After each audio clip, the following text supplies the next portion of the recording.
Hi, I'm Lizzie and this is Laura. We are sailing on board Ambassador's Ambition and this is day one of our first ever cruise sailing with Ambassador. If you're new to our channel, please do make sure you're subscribed.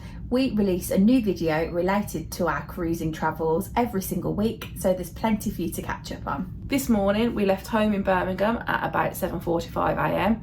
We were driving down to Bristol because our cruise finishes in Bristol.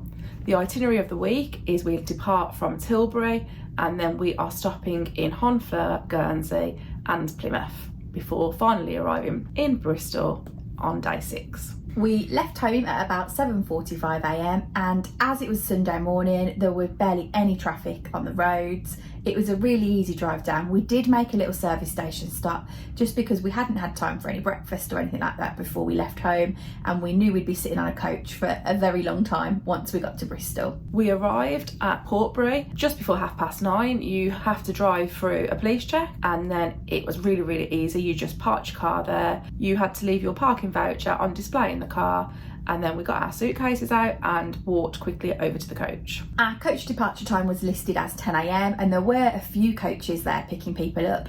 They were just leaving as and when they were full, so the coach that we got on actually departed at 9:42, so we were away before 10 a.m. and on the road on the way to Tilbury. It took us about 3 hours to get from Bristol to Tilbury. It was quite a straightforward drive.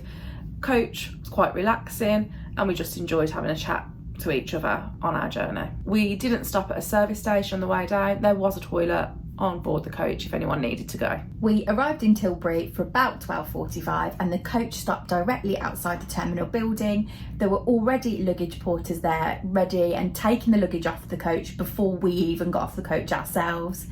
And then we headed straight into the building ready to check in. At Tilbury, you go through security first before you check in.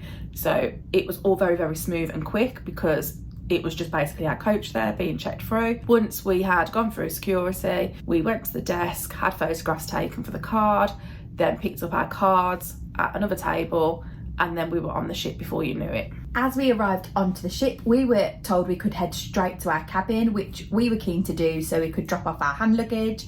We headed straight there and we were actually in our cabin by 1 p.m. So that's how quick and smooth that check-in process was. We were feeling a little bit peckish by now, so we headed up to the Borough Market to grab ourselves some lunch. There was a decent selection. There were fish and chips up there, curry, shepherd's pie, lots of different vegetables. There was a roast meat. Yeah, there was a salad bar, soup, and some cakes and things for dessert too. After we'd eaten, we headed outside to the consulate bar. It was quite sunny in Tilbury, but it was a bit windy. We braved it for a little while. It took us a bit of time actually to get served for a drink here. There were a few people standing out there. There were cruise cards flying everywhere and we weren't quite sure the best place to position ourselves to get served. We tried sitting in one of the seats, the circular sort of booth type things, and nobody came over. We headed over to the bar and then again we had to try and catch someone's attention. Eventually we did and we managed to order our drink then. So we both enjoyed our strawberry daiquiri outside, but then decided it was probably a little bit too chilly to sit out there for too long a time, and as we said, very windy. So we headed down to the cavern and sat in there and had another drink while chatting to fellow passengers. We then had muster scheduled for 4:30 and they did make frequent announcements letting you know that it would be coming up soon. Muster on Ambition is actually outside on the promenade deck, so you have to muster at the positions where you would need to muster in an emergency. So you didn't need to take a life jacket out there with you, but you did have to head out and stand outside whilst they called through all of the cabin numbers, and then you had to put your hand up and say, yeah, I'm here, kind of thing. And you had to say bingo. Yeah, the word we were directed to use to say yes to whether there was bingo. Muster was actually quite quick. They gave the usual announcements over the tannoy so that you knew what you were supposed to do in case of an emergency. The only thing is it could be uncomfortable if people find standing difficult, because it was probably about 15 minutes in total that you were standing outside. We also don't think we'd really like to do it if it was extremely hot or extremely cold outside.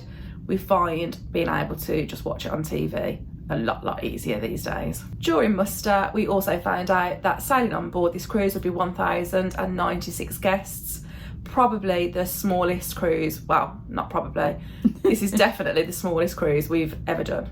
After muster, we weren't quite ready to go back to the cabin and unpack, so we popped back into cabin for another drink and we just sat in there for a little while. We then headed back to the cabin. The suitcases were there ready and waiting for us, so we unpacked them, had a quick shower and got ready for the night on board. Before dinner, we headed to Purple Turtle Wine Bar for a drink, and in there we met some fellow passengers who we just sort of stood and chatted to for a little while we had that drink. We requested late dining from this cruise, which is 8:15, and we requested a table for 10.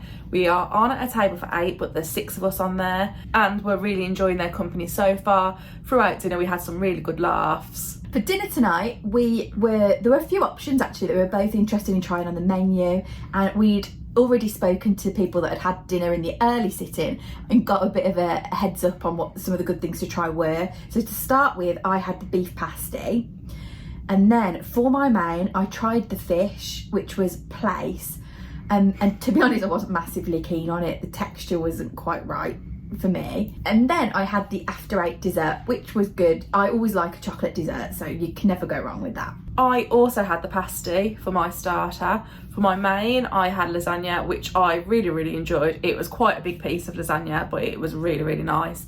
And then I had cheese plate for my dessert, which again was a decent-ish cheese plate. Quite enjoyed it. We both ordered white wine with our meal. We were actually able to specify which wine we wanted, and we had Pinot Grigio.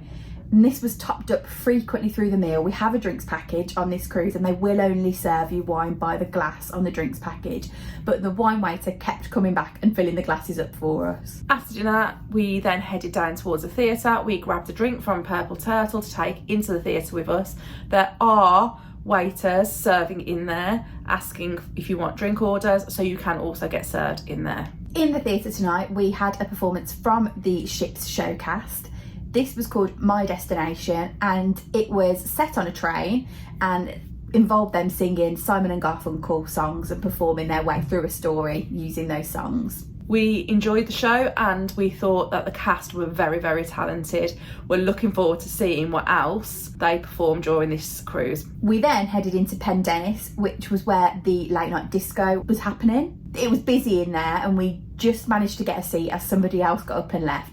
The dance floor was quite busy for most of the night and we stayed in there for the rest of the night. Tonight the clocks moved forward an hour, so we were quite confused at one point because we weren't really sure what the time was, and before we knew it the music had stopped and we looked around and there wasn't very many people left in there. So in our good old style, we ended up being the last ones there, and we walked back to the cabin through a very quiet ship. We have really enjoyed our first day on board. We found embarkation very easy and smooth. Quickest embarkation we have ever had on any cruise. We have enjoyed meeting lots of fellow passengers and thoroughly enjoyed making use of the drinks package.